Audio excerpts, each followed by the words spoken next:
حمد و صلات کے بعد اللہ رب العزت کا شکر ہے، احسان ہے، جس کی توفیق سے الحمدللہ تعالی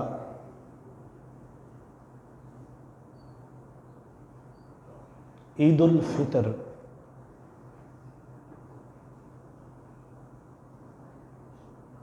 کے موقع پر ہم حاضر ہیں۔ اللہ پاک ہم سب کی حاضری کو اپنی بارگاہ میں شرف قبولیت عطا فرمائے۔ اللہ رب العزت ہماری کمیاں، کوتاہیاں، غلطیاں معاف فرمائے اور ہم سب کو محبوب مکرم صلی اللہ علیہ وآلہ وسلم کے نظر عنایت عطا فرمائے۔ اللہ رب العزت ہماری جملہ عبادات کو اپنی بارگاہ میں قبول فرمائے۔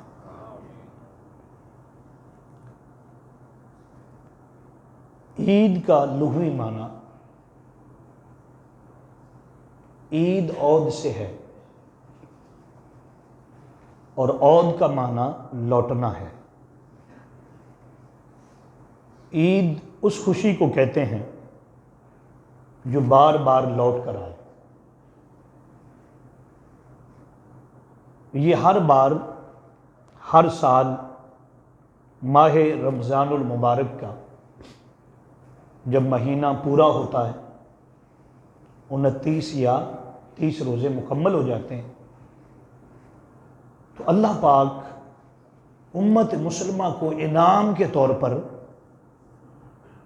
ایک دن عطا کیا ہے جو انعامات الہی کا دن ہے۔ کیا ہے؟ ایسے سمجھ لیں، اگر میں آسان آپ کو سمجھاؤں، ماشاءاللہ اسٹوڈنٹ بیٹھے ہیں، جیسے آپ ایگزام دیتے ہیں اور بڑی اچھی پوزیشن حاصل کرتے ہیں تو بڑی خوشی ہوتی ہے، تو ایک دن انہوں نے رکھا ہوتا ہے کہ جس دن آپ کو شیلڈ ملنی ہوتی ہے یا گولڈ میڈل ملنا ہوتا ہے، انعامات ملنے ہوتے ہیں۔ تو اللہ پاک نے محبوب مکرم صلی اللہ علیہ وآلہ وسلم کے تصدق سے ماہ رمضان المبارک جو ہے، برکتوں والا مہینہ جو ہمیں عطا کیا گیا، اس میں عبادت تھی روزے کی صورت میں، اس میں عبادت تھی نماز تراویح کی صورت میں، فرض نمازیں، اور جو سارا کچھ تھا، ایک ایک لمحہ ببرکت جس نے اس کو صحیح طریقے سے بجا لایا، آج اس کے لیے اللہ پاک نے انعام کا دن رکھا ہے۔ تو عید وہ خوشی ہے جو لوٹ کر آتی ہے۔ آگے ہے عید الفطر۔ پورا لفظ کیا ہے؟ عید الفطر کا معنی بعد میں بتاؤں گا، پہلے میں عید کی تاریخ بتانا چاہتا ہوں کہ اسلام میں عید کی تاریخ کیا ہے۔ سب سے پہلی عید حضرت سیدنا آدم علیہ السلام نے منائی تھی۔ جب آپ زمین پر اتارے گئے، لغوش ہو گئی، بھول ہو گئی، پھر اللہ سے معافی مانگتے رہے۔ آپ سنتے رہتے ہیں، پڑھتے رہتے ہیں، کئی سو سال تک اپنا چہرہ آسمان کی طرف نہیں اٹھایا، شرم آتی تھی۔ علماء کہتے ہیں، محدثین کہتے ہیں کہ 300 سال تک روتے رہے، نوافل پڑھتے رہے، روزے رکھتے رہے، راتوں کا قیام کرتے رہے۔ پھر اللہ رب العزت کی بارگاہ میں عرض کی کہ باری تعالیٰ، میں معافی کا طلبگار ہوں، مجھے معافی عطا فرما، اور میں نام محمد صلی اللہ علیہ وآلہ وسلم کے صدقے معافی مانگتا ہوں۔ میں نام محمد صلی اللہ علیہ وآلہ وسلم کے صدقے۔ آپ نے یہ واقعہ کئی بار سنا ہوگا کہ اللہ پاک نے فرمایا کہ اے میرے آدم، تو نے میرے محمد کو کیسے پہچانا؟ تو نے میرے محمد کو کیسے پہچانا؟ انہوں نے عرض کی کہ باری تعالیٰ جب تو نے مجھے بنایا اور میں نے آنکھ کھولی، پہلی نگاہ جب عرش پر پڑی تو تیرے نام کے ساتھ ایک نام دیکھا جو نام محمد تھا صلی اللہ علیہ وسلم۔ میں جان گیا کہ یہ تیرا پیارا ہے، یہ تیرا لاڈلا ہے۔ پھر جب تو نے مجھے جنت کی سیر کروائی اور جنت میں ٹھہرایا تو میں نے دیکھا کہ جنت کی حوروں کی پیشانیوں پر اور جنت کے درختوں پر جنت کا کوئی حصہ ایسا نہ تھا جہاں نام محمد صلی اللہ علیہ وآلہ وسلم نہ ہو۔ تو پھر کیا ہوا؟ میں جان گیا کہ یہ تیرا لاڈلا ہے، یہ تیرا محبوب ہے۔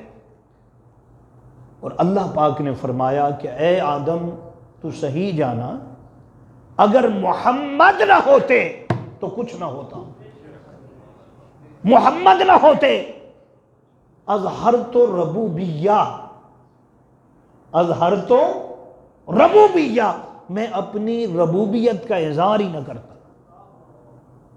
کنت کنزن مخفیا، میں تو چھپا ہوا خزانہ تھا، کوئی نہ جانتا تھا کہ تھا ہی کوئی نہیں۔ تو پھر میں نے محمد صلی اللہ علیہ وسلم کی روح پاک کو بنایا اور اس کے بعد ساری کائنات جو تھی وہ تخلیق کی گئی۔ تو بہرحال عرض کر رہا تھا کہ حضرت سیدنا آدم علیہ السلام نے کہا کہ باری تعالیٰ نام محمد کے صدقے معافی مل جائے۔ اللہ پاک نے فرمایا اے آدم میں نے تجھے معاف بھی کر دیا اور ساتھ نبی بنایا۔ کیا بنایا؟ اس دن حضرت سیدنا آدم علیہ السلام نے عید کے طور پر منایا، یعنی میرے اور آپ کے روزے ایک منتھ 29 دن یا 30 دن، رات کی تراویح، قرآن پاک کا پڑھنا، قیام کرنا، رکوع کرنا، سجود کرنا۔ لیکن آدم علیہ السلام کا جو یہ عرصہ گزرا ہے، مختلف محدثین نے، مفسرین نے اپنی اپنی رائے پیش کی ہے۔ فرماتے ہیں تقریباً کوئی 300 سال کا عرصہ ہے، روزے بھی رکھتے رہے ہیں، قیام بھی کرتے رہے ہیں، راتوں کو جاگتے بھی رہے ہیں، اور پھر ساتھ کیا کیا ہے جی؟ اللہ سے بولو بھائی، اللہ سے۔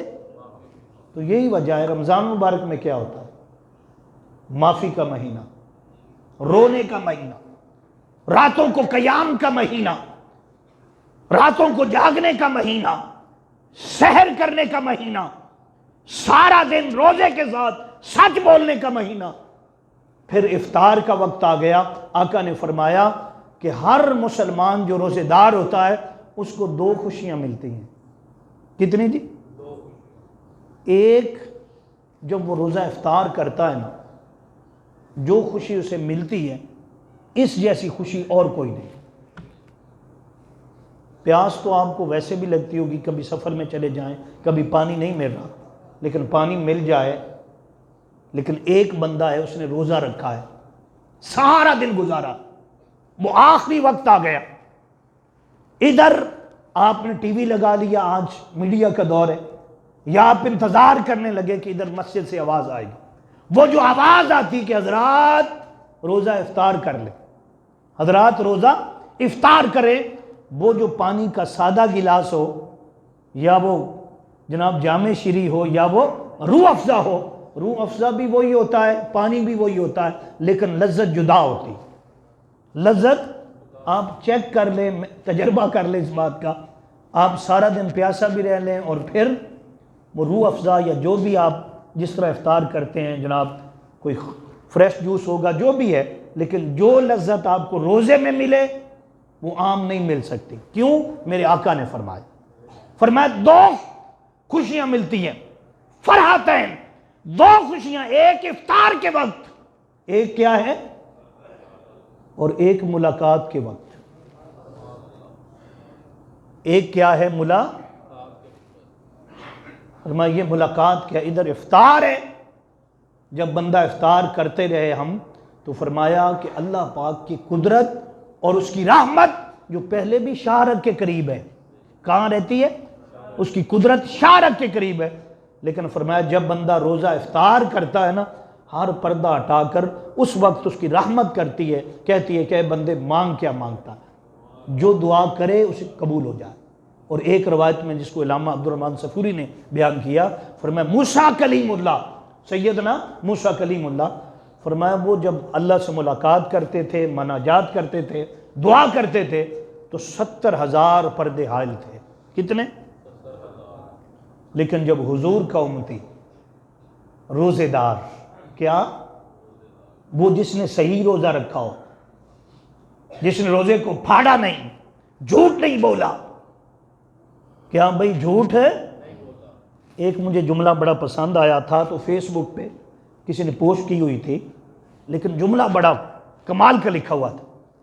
وہ کہتا تھا کھانے سے روزہ ٹوٹ جاتا ہے، کھانا کھانے سے روزہ، پھر آگے لکھا تھا کسی کا حق کھانے سے بھی روزہ ٹوٹ جاتا ہے، کسی کا حق کھانے سے بھی روزہ۔ تو یہ بات ہے کہ جب وہ بھوکا رہا، پیاسا رہا، اور فرمایا وہ وقت آ گیا جب وہ افطار کا وقت تھا، ادھر موسیٰ کلیم اللہ کی ملاقات تھی اور ادھر 70,000 پردے تھے، وہ التجا کر رہے تھے، مولا سن رہا تھا، جواب دے رہا تھا۔ ادھر کیا ہوا؟ فرمایا جب افطار ہوتا ہے تو ایک پردہ بھی نہیں ہوتا۔ وَإِذَا سَأَلَكَ عِبَادِي أَنِّي فَاعْفُ عَنِّي قریب، کہتا ہے محبوب صلی اللہ علیہ وآلہ وسلم، یہ آپ سے پوچھتے ہیں نا میرے بارے میں، اللہ فرما رہا ہے وَإِذَا سَأَلَكَ، جب یہ پوچھیں، سَأَلَكَ سوال کرے، کس سے سوال کریں؟ بولیں بھائی، حضور آپ سے سوال کرتے ہیں، کس کے بارے میں؟ میرے بارے میں۔ اللہ پاک فرماتا ہے تو پھر فرما دیں، کیا فرما دیں؟ فَاعْفُ عَنِّي قریب، میں تو قریب ہوتا ہوں۔ کتنا قریب ہوتا ہوں؟ کتنا قریب ہوتا ہوں کہ میرے آقا نے فرمایا کہ اگر یہ پتہ چل جائے نا مسلمان کو، مومن کو، وہ کتنا قریب ہے، فرمایا کہ وہ التجا کرے، دعا کرے کہ پورا سال ہی رمضان مبارک ہی رہے۔ اتنا قریب ہوتا ہے، کب؟ رمضان المبارک میں جب بندہ روزہ رکھتا۔ تو میں نے عرض کیا کہ سیدنا آدم علیہ السلام نے سب سے پہلے اس زمین پر عید منائی، اور کب منائی سمجھ آئی ہے کہ نہیں؟ ہاں جی، توبہ کی، روزے رکھے، روئے، گڑ گڑائے، جب کامیاب ہو گئے اور یہ بتا دیا گیا کہ آدم تو کامیاب ہو گیا، تیری توبہ قبول ہو گئی، تو پھر انہوں نے خوشی کی، عید کی۔ کیا کی؟ عید کی۔ اللہ پاک نے اسی عید کو برقرار رکھا۔ پھر سیدنا ابراہیم علیہ السلام جب آگ میں ڈالے گئے، آپ کو پتہ ہے کہ آپ توحید کے لمبردار تھے، آپ کا مقابلہ نمرود سے تھا۔ کس کے ساتھ؟ نمرود کے ساتھ تھا۔ نمرود بڑا ظالم تھا، جابر تھا، لیکن اللہ نے حضرت ابراہیم علیہ السلام کو بھی بڑی جرأت اور طاقت عطا فرمائی۔ جب آپ کو کامیابی ملی، اور آپ نے سنا ہوگا، کئی بار سنا ہوگا کہ آپ کو زنجیروں میں جکڑ کر آگ میں ڈالا گیا۔ کہاں ڈالا گیا؟ دوستو، مجھے اور آپ کو توحید بڑی آسان ملی ہوئی ہے، لیکن یہ وہ ہستیاں جنہیں توحید کا حق ادا کر دیا، اپنی جان تک جو تھی وہ قربان کی۔ کیا ہے؟ آگ میں ڈالے جا رہے ہیں جی، فرشتے آتے ہیں، آ کر مذاکرات کرتے ہیں۔ کیا کرتے ہیں؟ مذاکرات۔ آگ آگے اتنی بڑی آگ ہے کہ کائنات میں اتنی بڑی آگ اس سے پہلے جلائی نہیں گئی۔ انہوں نے کہا مذاکرات کرتے ہیں، ہر کوئی، قریبی بھی، رشتہ دار بھی، سب کہتے ہیں ابراہیم بس تھوڑی سی نرمی دکھائیں، کیا کریں؟ آگ سے بچیں۔ انہوں نے کہا نہیں، جو موحد ہوتا ہے، جو توحید کا ماننے والا ہوتا ہے، جس کو اللہ پر یقین ہوتا ہے، جس کو یہ یقین ہوتا ہے کہ وحدہ لا شریک اللہ کی ذات ہے، اگر ساری دنیا میری مخالف ہو جائے میرا کچھ نہیں بگاڑ سکتی، اور اگر ساری دنیا موافق ہو جائے، دوست بن جائے، تو مجھے کوئی فائدہ نہیں دے سکتا۔ میرا فائدہ، میرا نفع، میرا نقصان میرے اللہ کے ہاتھ میں۔ ہاں جی، اسے پھر کوئی ڈرا نہیں سکتا۔ تو آگ جل گئی تھی، جس طرح میں نے عرض کیا آپ کے سامنے. تو پھر حال یہ تھا کہ بیڑیاں پہنی ہوئی ہیں، آگ کی طرف لے جائے جا رہے ہیں. مفسرین نے لکھا کہ فرشتے بھی رو پڑے. کیا بھائی؟ فرشتے بھی، ان کا کام رونا نہیں ہوتا، ان کا کام تو عبادت ہے، لیکن وہ بھی فرشتے ہیں. کیا ہیں؟ تو کیا جب روئے تو اللہ پاک نے پوچھا بھی کیا بات ہے، کیوں رو رہے ہو؟ انہوں نے کہا باری تعالیٰ ایک ہی بندہ تیرا نام لینے والا تھا، اس کے ساتھ اتنا بڑا ظلم ہونے لگا، اس کو آگ میں ڈالا جا رہا. باری تعالیٰ تو کرم فرما، ہمیں اجازت عطا کر، ہم جاتے ہیں، ہم جاتے ہیں. اللہ پاک نے فرمایا کہ اے فرشتو، جو میں جانتا ہوں تم نہیں جانتے. بے شک تم اپنا شوق پورا کر لو، لیکن میرا ابراہیم جائز ذرائع جو ہیں وہ بھی استعمال نہیں کرے گا. وہ حق پر جان قربان کرنے کے لیے تیار ہے، اور میں یہ منظر دکھانے کے لیے تیار ہوں کہ جو میرے ساتھ محبت کرتے ہیں، پیار کرتے ہیں، جو میرے بندے ہیں، وہ کس قدر شوق کے ساتھ، کس قدر شوق کے ساتھ توحید آگے پہنچاتے ہیں، اور توحید کے لیے اگر جان بھی جائے تو وہ قربان کرتے ہیں.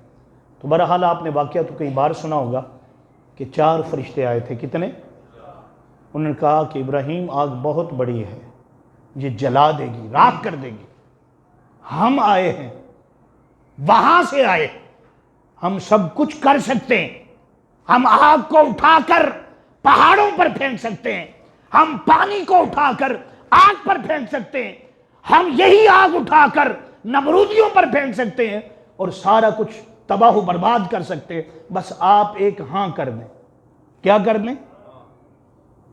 انہوں نے کہا کہ نہیں، ہم نے جو سودا کر لیا. نہ آگ کا ڈر ہے، نہ زندگی ختم ہونے کا ڈر ہے. اے فرشتوں تم واپس چلے جاؤ، تمہاری امداد کی ضرورت نہیں ہے. اس پر فرشتوں نے کہا اچھا اگر ہماری ضرورت نہیں تو پھر آپ ڈائریکٹ اللہ سے رابطہ کر لیں، اللہ سے بات کر لیں. اس وقت انہوں نے جملہ بولا، انہوں نے کہا علم بحالی. کیا بھائی؟ علم بحالی، میرے رب کو علم ہے کہ میرے ساتھ کیا ہو رہا. حسبی من سوالی، حسبی، ہاں جی، پھر سوال مجھے کرنے کی کیا ضرورت ہے، مجھے بتانے کی کیا ضرورت کہ میں تیری خاطر یہ کر رہا ہوں. وہ دیکھ رہا ہے نا. دوستو، حضرت سیدنا ابراہیم کو آگ میں ڈالا گیا. جب آگ میں ڈالا گیا، قرآن کہتا ہے قل یا نار کونی بردم وسلام علی ابراہیم، اے آگ ٹھنڈی ہو جا میرے ابراہیم پر.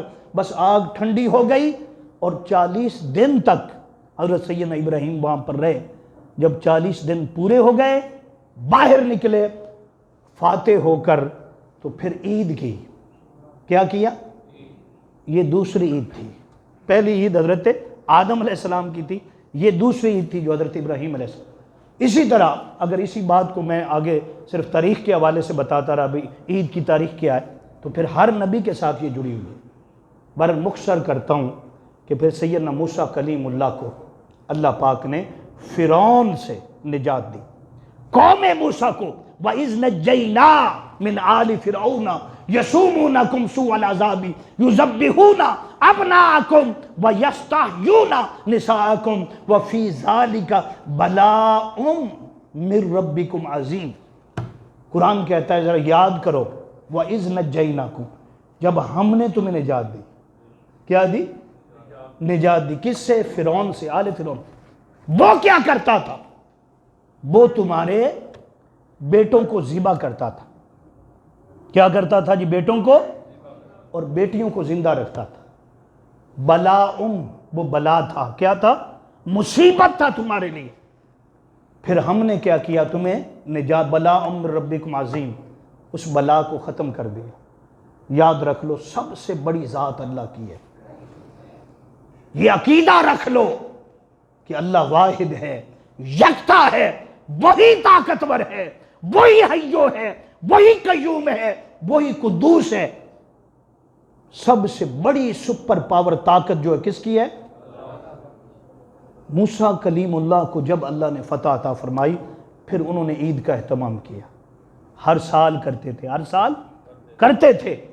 اسی طرح سیدنا عیسیٰ علیہ السلام کا تو قرآن پاک میں ذکر ہے کہ جب قوم کہتی آ کر کہ اے عیسیٰ ہمیں من اور سلوہ چاہیے، کیا ذرا دعا کیجیے نا، من اور سلوہ اترے، تو پھر ہم کیا کریں گے؟ ہوا عیدنا، ہوا جس دن یہ من اور سلوہ اترے گا نا ہم اس دن عید منائیں گے۔ کیا منائیں گے بھائی؟ یہ دلیل ہے کہ جس دن کوئی خوشی اترتی ہے وہ دن عید کا ہوتا ہے۔ کیا ہوتا ہے؟ اسی لیے اہل سنت حضرات الحمدللہ تعالی ہم لوگ سب سے بڑی خوشی میلاد پاک پر کرتے ہیں کہ حضور سے بڑی نعمت اللہ نے اتاری کوئی نہیں۔ اگر ان من اور سلوہ اترے، بنے ہوئے بٹیرے اترے یا مرغ مسلم اترے تو قرآن کہتا ہوا عیدنا، ہوا وہ کہتے ہیں ہماری عید ہے، تو ہم یہ کہتے ہیں کہ ہماری سب سے بڑی عید الحمدللہ تعالی یہ عیدیں بھی اسی عید کے صدقے ہیں، اسی عید کے صدقے ہیں۔ تو بعض لوگ یہاں یہ بھی اعتراض ہو جاتا، دیکھیں جی اسلام میں تو 2 عیدیں ہیں، کتنی؟ تو آپ ملا حضرات یا فلاں 3 عیدیں کیوں کہہ دیتے؟ تو یاد رکھ لو یہ تصور ہی غلط ہے۔ اسلام تو جمعے کو بھی عید کا دن کہتا ہے۔ اسلام تو ابھی آپ کا جمعۃ الوداع گزرا ہے، جمعۃ الوداع فرمایا حج اکبر کا ثواب ہے، قدم قدم پر عید ہے، کہیں پابندی نہیں کہ صرف 2 عیدیں اس کے علاوہ کوئی اور عید نہیں۔ آقا علیہ الصلوۃ والسلام کی کسی حدیث میں قرآن پاک میں کہیں نہیں لکھا، فرمایا یہ لکھا ہے کہ جب تمہیں خوشی ملے، کیا ملے؟ خوشی ملے، تو پھر کیا کرو؟ فل یفرحوا، فل یفرحوا، یفرحوا کا مطلب کیا؟ خوشی۔ خوشی کا مطلب کیا ہوتا ہے؟ یعنی عید منانا، خوشی کرنا۔ تو میں عرض یہ کر رہا ہوں کہ پھر سیدنا عیسیٰ علیہ السلام کی قوم نے عید منائی، جب آقا علیہ السلام مدینہ پاک پہنچے تو وہ 2 دن مناتے تھے۔ کتنے جی؟ کھیل کود کرتے تھے، مختلف جگہ پر جاتے اور منڈیاں لگاتے۔ 2 دن ان کے کیا تھے؟ عید کے لیے مقرر تھے۔ جب آقا علیہ السلام وہاں پہنچے، حضور نے پوچھا بھئی یہ جو تم خوشی کرتے ہو کیوں کرتے ہو؟ یہودیوں نے کہا اس لیے کرتے ہیں کہ موسیٰ کلیم اللہ کو اللہ رب العزت نے نجات عطا فرمائی تھی ہماری قوم کو، تو ہم عید مناتے ہیں۔ کیا مناتے ہیں؟ عید مناتے ہیں۔ اسی طرح عیسائیوں نے بھی کہا بھی ہم عید مناتے ہیں۔ اللہ پاک نے محبوب مکرم پر وحی اتاری، اے حبیب مکرم صلی اللہ علیہ وسلم یہ جو پچھلے دن منا رہے ہیں پچھلی کو، اس سے بھی بہتر آپ کو عطا کر رہے ہیں، لیکن اس سے پہلے کیا ہے؟ بھوک ہے، روزے کی صورت میں پیاس ہے، راتوں کا جاگنا ہے۔ وہ جیسے میں نے کہا کہ وہ حضرت آدم علیہ السلام رو رو کر عرض کر رہے تھے، اور جب وہ نجات ملی، توبہ قبول ہوئی، تو پھر عید ہے۔ پھر کیا ہے؟ اس لیے جس شخص کی توبہ قبول ہو جاتی ہے، جس کی عبادت قبول ہوتی ہے، اس کی عید ہے، اس کی یہی وجہ ہے۔ سن لے، جیسے آج آپ کپڑے نئے نئے پہن کر آئے ہیں، خوشبو لگا کر آئے ہیں، خوشبو لگا کر آئے ہیں، صبح صبح نہا کر آئے ہیں، آپ نے کنگھی بھی پھیری ہے، ایسے ہی ہے، سرما بھی لگایا، یہ ہر چیز عبادت ہے۔ یہ ہر چیز کیا ہے؟ نئے کپڑے پہننا عبادت ہے، اللہ کی خوشنودی ہے اس میں، عبادت اس کو ہی کہتے ہیں۔ اگر نئے نہیں تو پرانے کپڑے دھلے ہوئے، یہ کیا ہے؟ بولیں بھائی، یہ کس صلہ کیا ہے اس میں؟ وجہ کیا ہے کہ وہ جو پورا مہینہ بھوک اور پیاس برداشت کی ہے نا، آج خوشی کا دن ہے، آج خوشی کا دن ہے۔ فرمایا اس کا نظارہ قیامت کے دن اللہ دکھائے گا۔ کہاں دکھائے؟ کب جی؟ نئے نئے کپڑے ہوں گے، نئے نئے، کئیوں کے کپڑے اتار لیے گئے ہوں گے، وہ اللہ کے نافرمان ہوں گے۔ کیا ہوں گے؟ اللہ کے نام، اور کئیوں کو جناب پوشاک پہنائے جائیں گے، نئے جوڑے پہنائے جائیں گے، ان کے لیے ممبر رکھے جائیں گے، فرشتے رش کریں گے، ان کے آگے بھی نور ہوگا، پیچھے بھی نور ہوگا، دائیں نور ہوگا، بائیں نور ہوگا، ہر طرف نور ہی نور دیکھیں گے۔ ان کی عید کا دن ہوگا، ان کی عید کا دن ہوگا، وہ مبارکباد دیں گے، یہ کامیاب لوگ ہیں۔ یہ کیا ہیں؟ یہ عید کا یعنی کہ جو ہم عید مناتے ہیں، اس کا فلسفہ یہ اس لیے کہ جو کامیاب ہو گیا، جس نے عبادت کی، ریاضت کی، توبہ کی، اس کی کیا ہے؟ عید ہے۔ اس لیے اللہ والے جو گزرے ماشاءاللہ ان کی تو ہر چیز قبول تھی، کیا تھی؟ لیکن وہ روتے بھی تھے عید کے دن۔ کیا کرتے تھے؟ کچھ لوگ ہیں حضرت مولا کائنات علی المرتضیٰ کی بارگاہ میں آئے، عید کا دن تھا، آپ نے خشک روٹی آگے رکھی ہوئی تھی، خشک روٹی آگے رکھی تھی اور رو رہے تھے۔ کیا کر رہے تھے؟ کسی نے پوچھا حضور آج تو عید کا دن ہے اور آپ رو رہے ہیں؟ آپ فرمانے لگے، عاجزی دیکھیے، آپ فرمانے لگے عید تو ان کی ہے جن کا سب کچھ قبول ہو گیا، جن کا سب کچھ، میں تو اس لیے روتا ہوں پتہ نہیں قبول ہوا کہ نہ ہوا، پتہ نہیں قبول۔ تو بس آخری بات، کیونکہ وقت مکمل ہو چکا ہے دوستوں، بتانا یہ چاہتا ہوں کہ یہ عید ہمیشہ کے لیے عید رہے، کیسے رہ سکتی ہے؟